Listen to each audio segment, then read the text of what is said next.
We will never turn our back on a single Scot. We've got to wrestle with those challenges. This is our country. Let's fix it together. I was furious to hear about these things. Hello and welcome to another Planet Holyrood. I'm Paul Hutcheon, political editor of the Daily Record, joined this week by my colleague Hannah Rodgers, who's the chief reporter with the Sunday Mail, and Ben Borland, who's the editor of the Scottish Daily Express. So, a bit of a Groundhog Day episode. I mean, I feel like Scottish politics is stuck on repeat just now. The Labour government obviously has had a difficult first 100 days, and it continues to be under huge pressure over the Rachel Reeves proposal to cut the winter fuel payment. And this has become a particular problem for Scottish Labour, who have an election coming up in 2016, and Sarwar wants to become the next First Minister.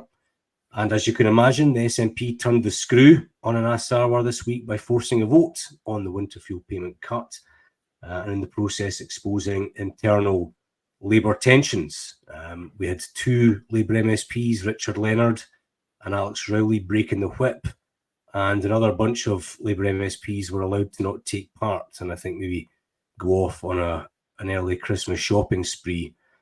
So I don't know what you both think, but this is a bit of an ongoing nightmare for Labour and in particular Scottish Labour. Yeah, I mean, I think, I think the fact that there's obviously internal sort of division within Scottish Labour is interesting. I think Richard Leonard's not really that surprising given, there's kind of well-publicised sort of tensions. Is that the right word? Philosophical disagreements. Yes. But Alex Rowley is interesting, and I think there's probably a lot of people in the Scottish Labour group in Holyrood who, would have preferred either not to have to vote in that debate or, vote with the SNP. A lot of them just do not agree with the government policy on the winter fuel payment. But I think for the sake of some form of stability, they chose, not to do that. I think that unfortunately this issue just isn't really going away for Scottish Labour or for the UK Labour Party. It's such a deeply unpopular policy and decision to have been made, so early on in Labour's government, and also at a time before we've got a proper budget. So people aren't able to see, right, okay, well, if you're cutting this, what else are you going to give us instead? So there's nothing to fill that void. And I think that's where a lot of the criticism is coming as well.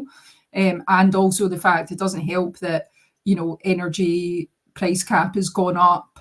And we are coming into winter now, so people are, it's at the forefront of people's minds, whereas during the summer when nobody's got their heating on, you're not really that bothered, you're not thinking about it as much. But now I think, it's really going to start to hit people in the pocket. I agree.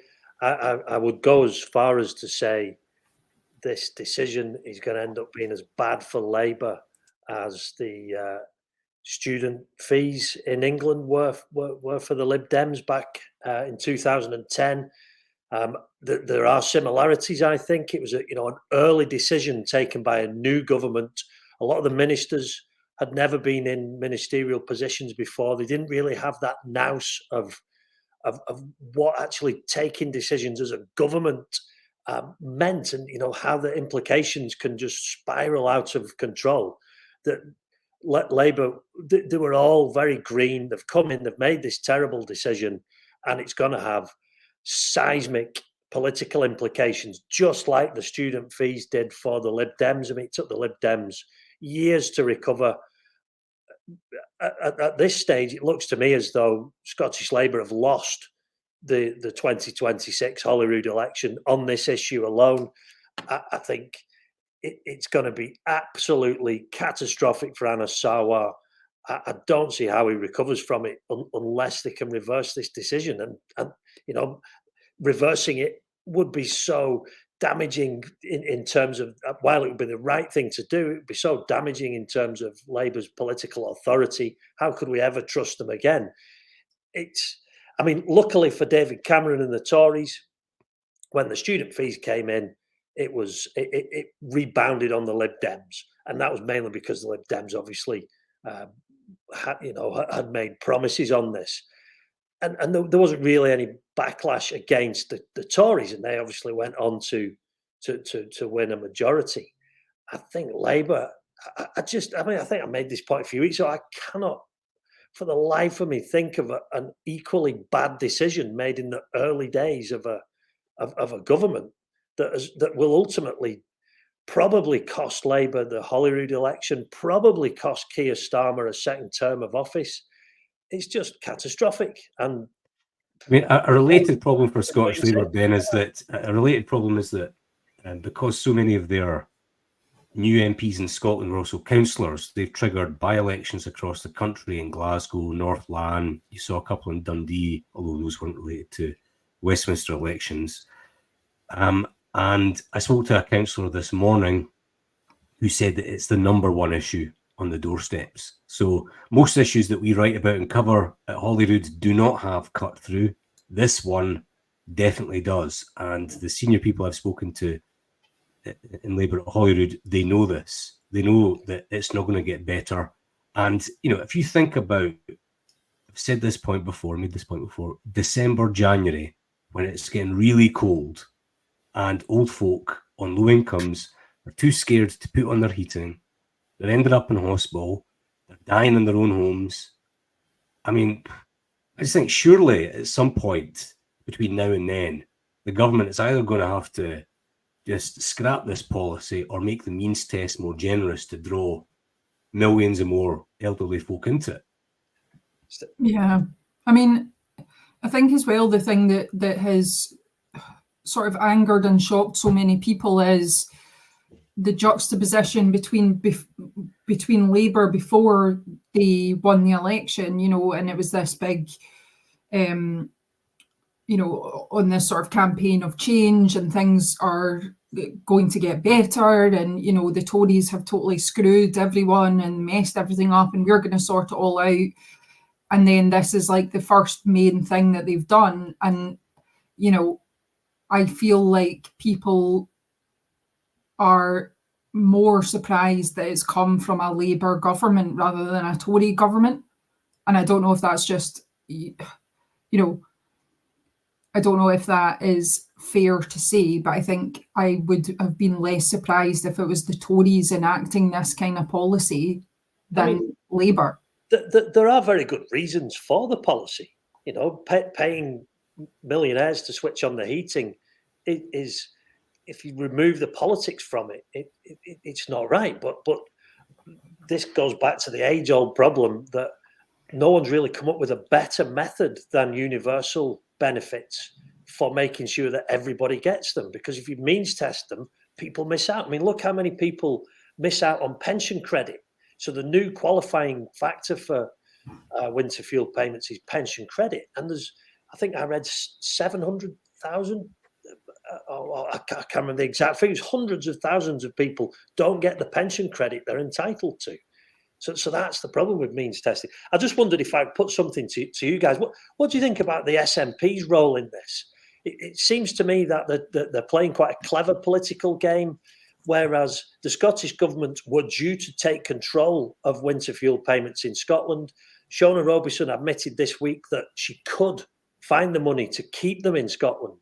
And yet the SNP are painting this entirely as a Labour decision, whereas it seems to me that actually SNP must take some share.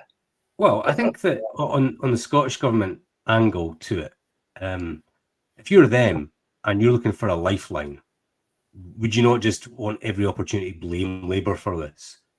I mean, I would if I were them. I mean, it's just, that government was on life support and now it's been given the kiss of life by this policy. But on the devolution of it, so the SNP government have effectively delayed it by a year. I don't think their funding is going to be cut this year. They could have basically implemented a winter fuel payment for every Scot this year and had the money to do it, then of course had to cut it next year.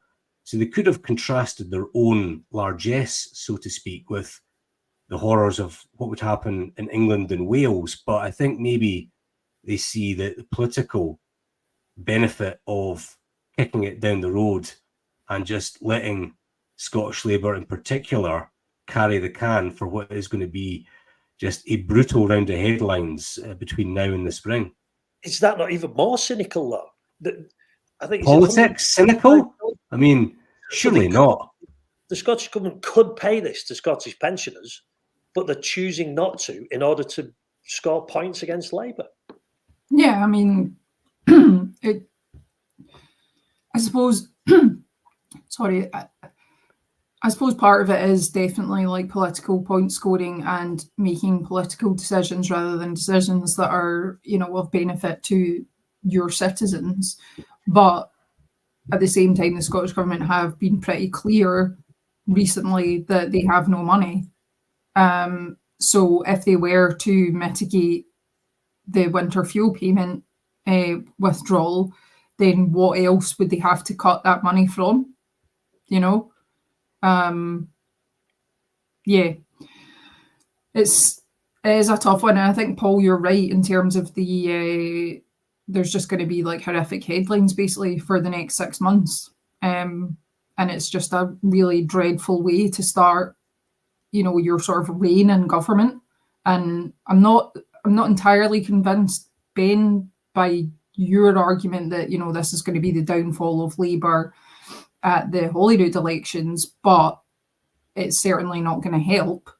I just think the popularity of the SNP has fallen so hugely now that, you know, I don't know if it's enough to completely knock Labour off the chances of taking control at Holyrood, but I also have to say, Ben, the Tories have got a damn cheek, you know, reinventing themselves as the champions of the welfare state and universal benefits. I mean, they've taken an axe to social security over the last 14 years.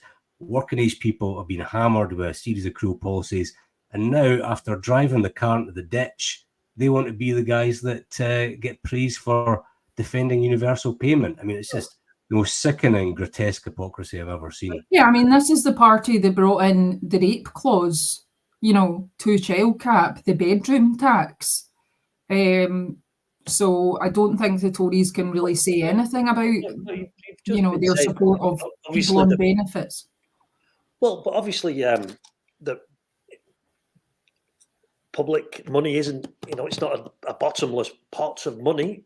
The Tories have reformed benefits in order, and I agree, sometimes they've gone too far, sometimes it hasn't worked, but the aim was to encourage people back into work and support people back into work, because ultimately it's better if people are in work than at home on benefits. So in work benefits has been so there's, I don't want to talk about football, just a completely random selection, but Manchester United are in crisis. It's often said that the club has no identity, no style of play, whereas other teams do.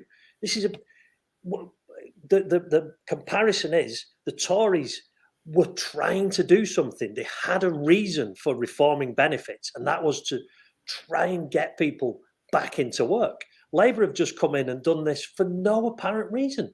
The only reason that you can see for doing this is to provide. No, I mean, the Tories didn't do it because they wanted folk, you know, folk who were claiming, many folk who were claiming welfare were in work. The reason they wanted to so-called reform welfare is to scrape some money together to cut taxes for the rich. So you had policies like the welfare cap going alongside inheritance tax cuts, cutting the 50p rate of income tax to 45p. It was basically to fund tax cuts for their own wealthy supporters.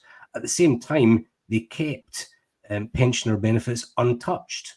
And so, I mean, we've had this debate on universalism many times. You know, this payment is effectively a £300 top up to the state pension, regardless of how much you earn. So working age people have been hammered over the last decade and a half.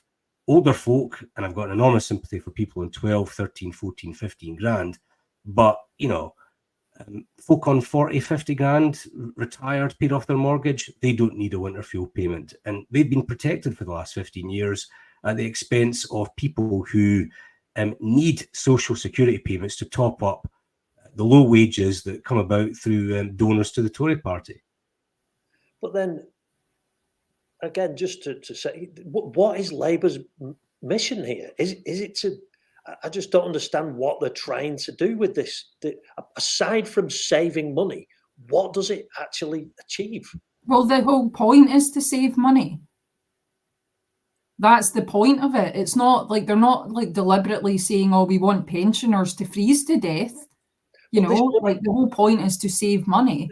This supposed £25 billion black hole, it kind of just materialised overnight. Jeremy Hunt was quite happily going along with sensible financial strategy.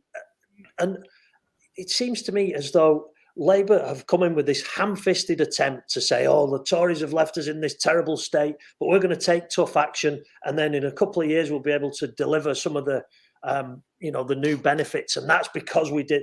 So it's like they've come in with this strategy of... I don't think they're inventing this black hole. I mean, I think the idea that... I think conspiracy, the black hole doesn't exist. I think it's been accepted now that quite clearly some of this, the accounts and submissions that were made or were not disclosed prior to the election have caused, that's why there's been such a surprise to Labour. What is the argument, Ben, that the Tories left behind a golden economic legacy? Well, they left behind what was an improving economy. Highest national debt since the 1940s.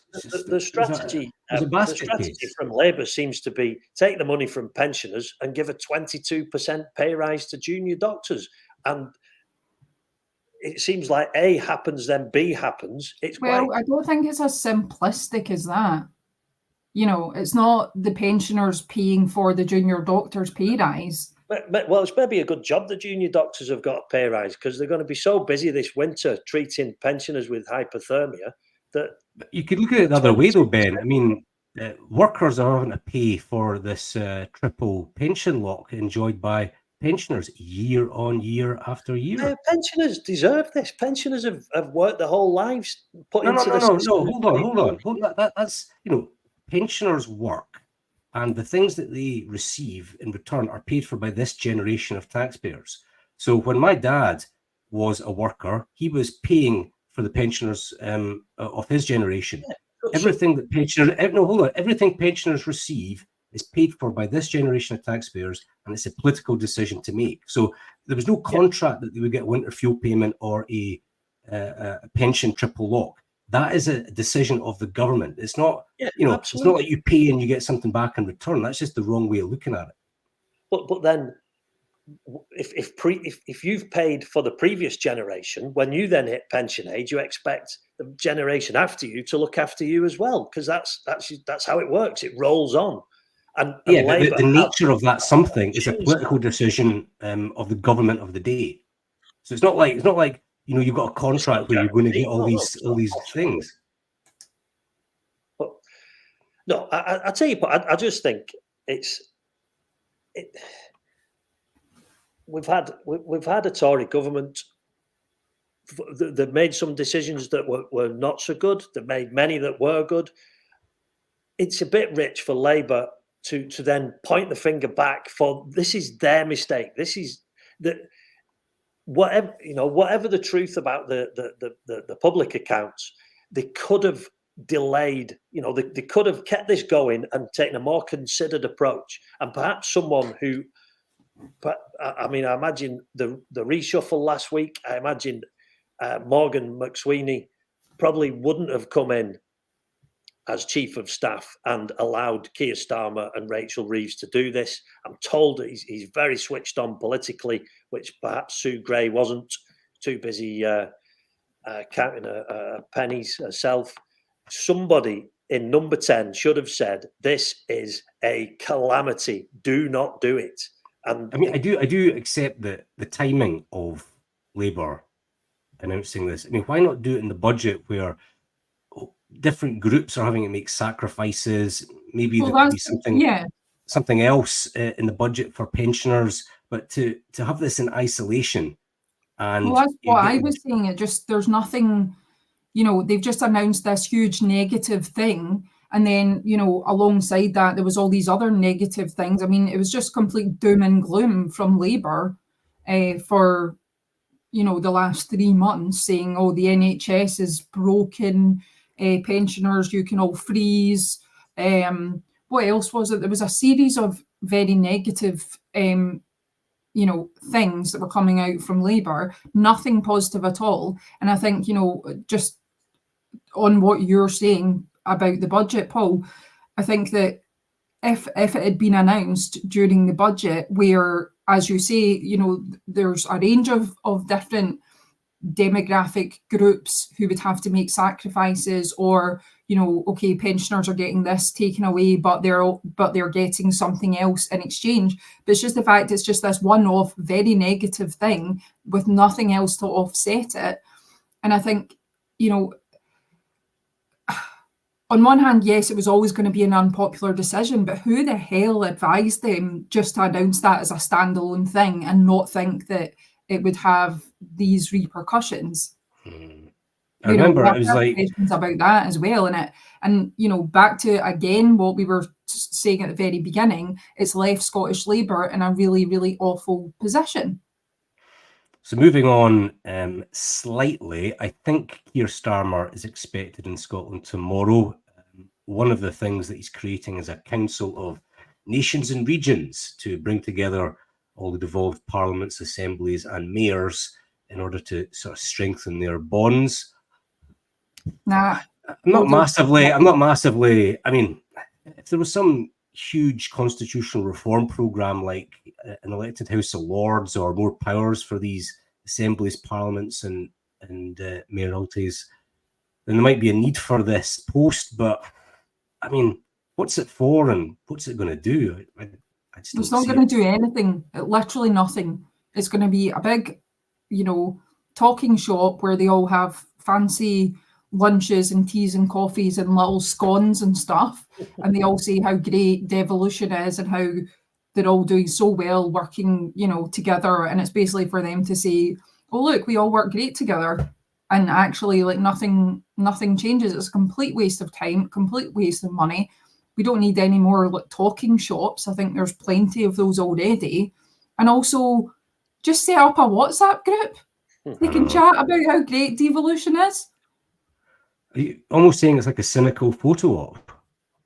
Maybe a cynical photo op with better, you know, cakes and biscuits and things like that. Yeah. Ben?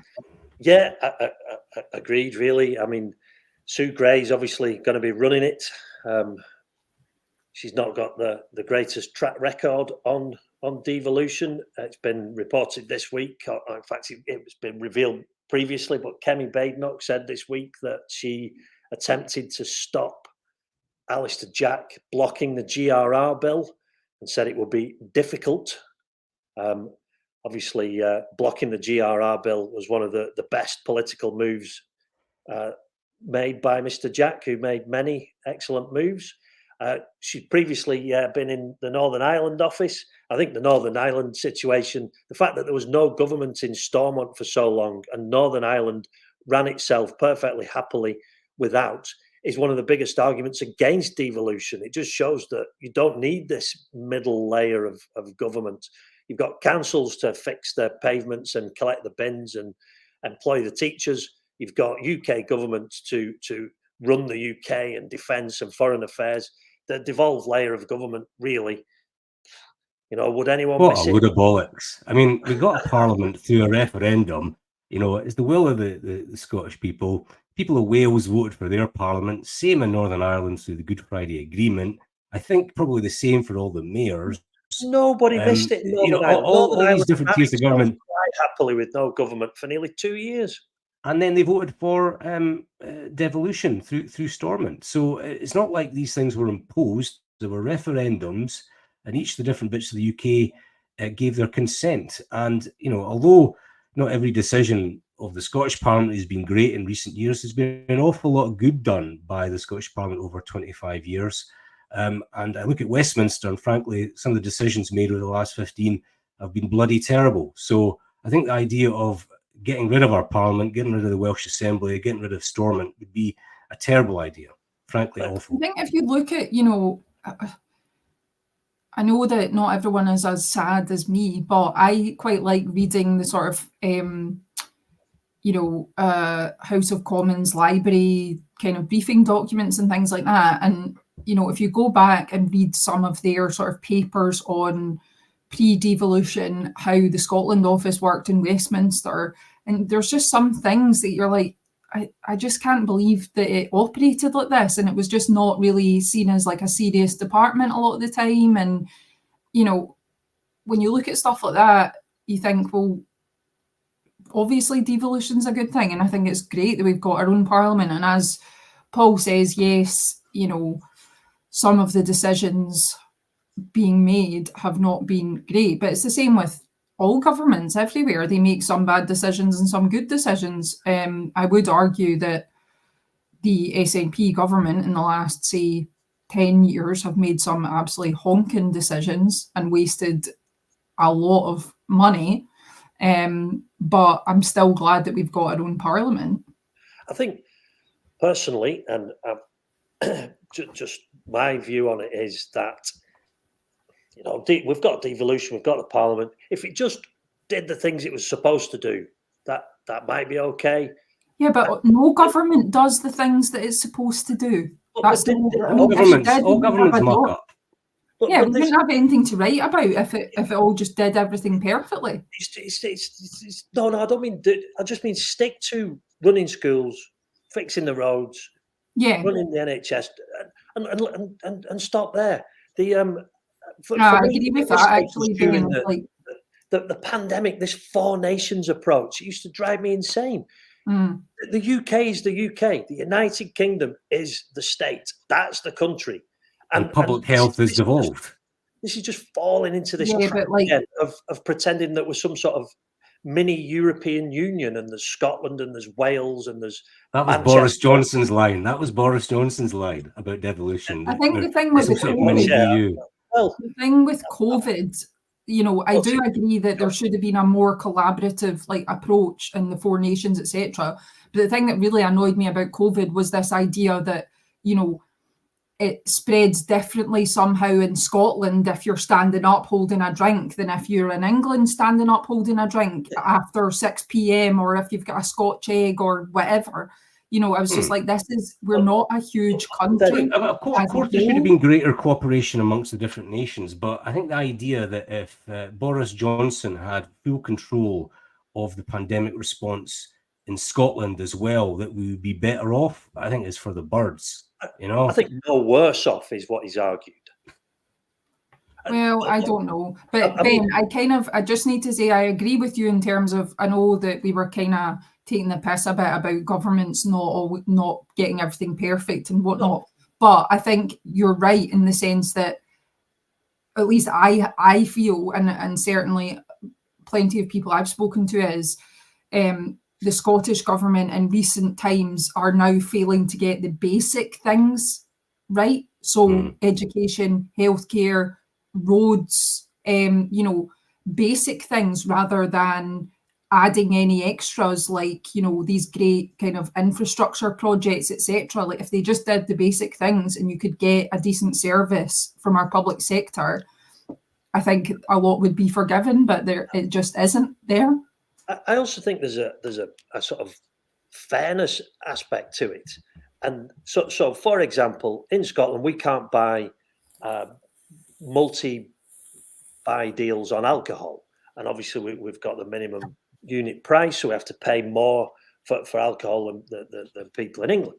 Wales has got a nation, so it's not. This isn't just an SNP Scotland thing. Wales has got a nationwide 20 mile per hour speed limit. People in England have to pay bridge tolls. People in Scotland, I think there's just we've gone so far down this road of devolution that you've ended up with people in different parts of the country, and the country being the United Kingdom, have very, very different experiences of what what's done with their money. Honestly, this is such drivel. See, when the Scottish Parliament implemented the smoking ban first, was it unfair on Scots that they couldn't get to smoke in bars compared to Yes, folk in the yes, rest it of was. the UK? It's just, you know, that's devolution. We make our own decisions. You know, citizens of the country should all have the same rights and abilities.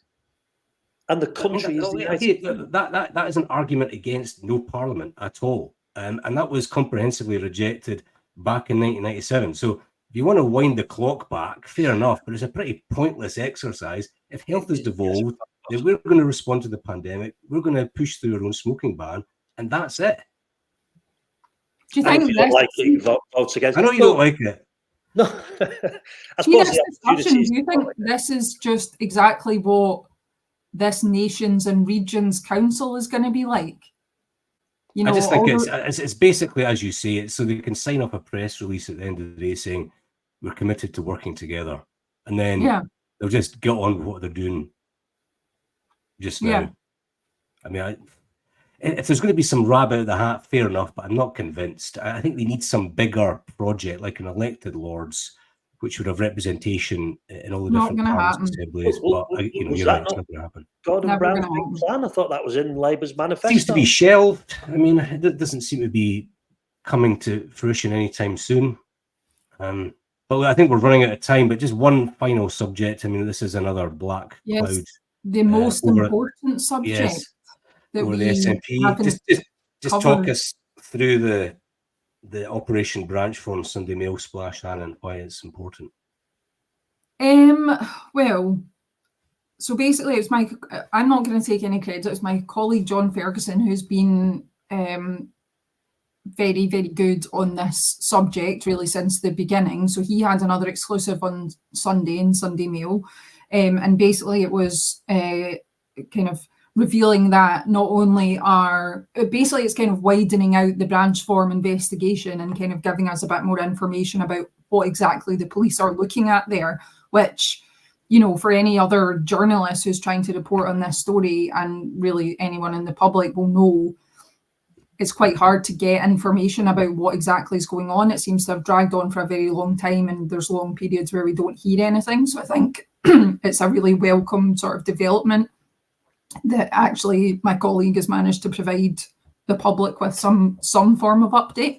So basically the investigation seems to have widened out now, and it's looking at potential embezzlement of quite a large amount of money. I think it's about £500,000. And part of the investigation is also looking at payments that were made to refurbish SNP headquarters to potentially to a company which did not exist.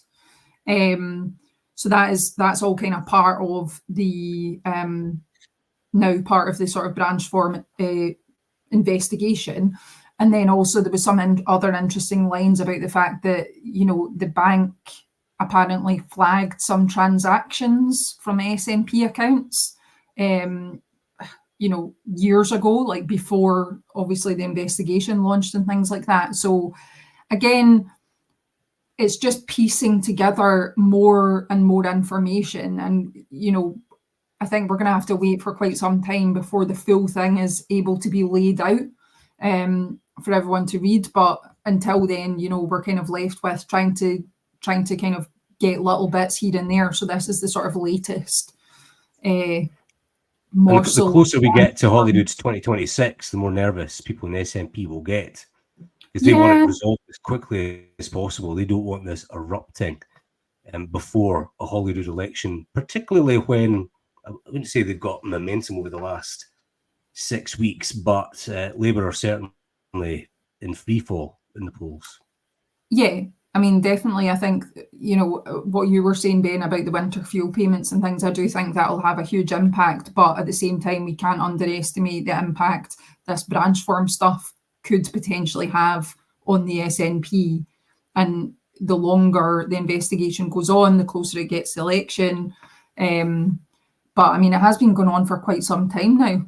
So, you know, you would hope that there's a conclusion either way. Either the police say, you know, right, we're finished and nobody's done anything wrong and that's that, or, you know, someone is charged and will face trial or they won't, or, you know, I think the public really is kind of in need of some sort of resolution. So I'm hoping that that will come sooner rather than later, but you never know. All right, listen, thanks for that. That was a spirited debate on a range of topics. Thanks to Hannah and thanks to Ben. Hope you enjoyed the episode and please join in. I think it's a couple of weeks' time, so we're going into recess, so probably a fortnight today. So thanks again. We will never turn our back on a single Scot. We've got to wrestle with those challenges. This is our country. Let's fix it together. I was furious.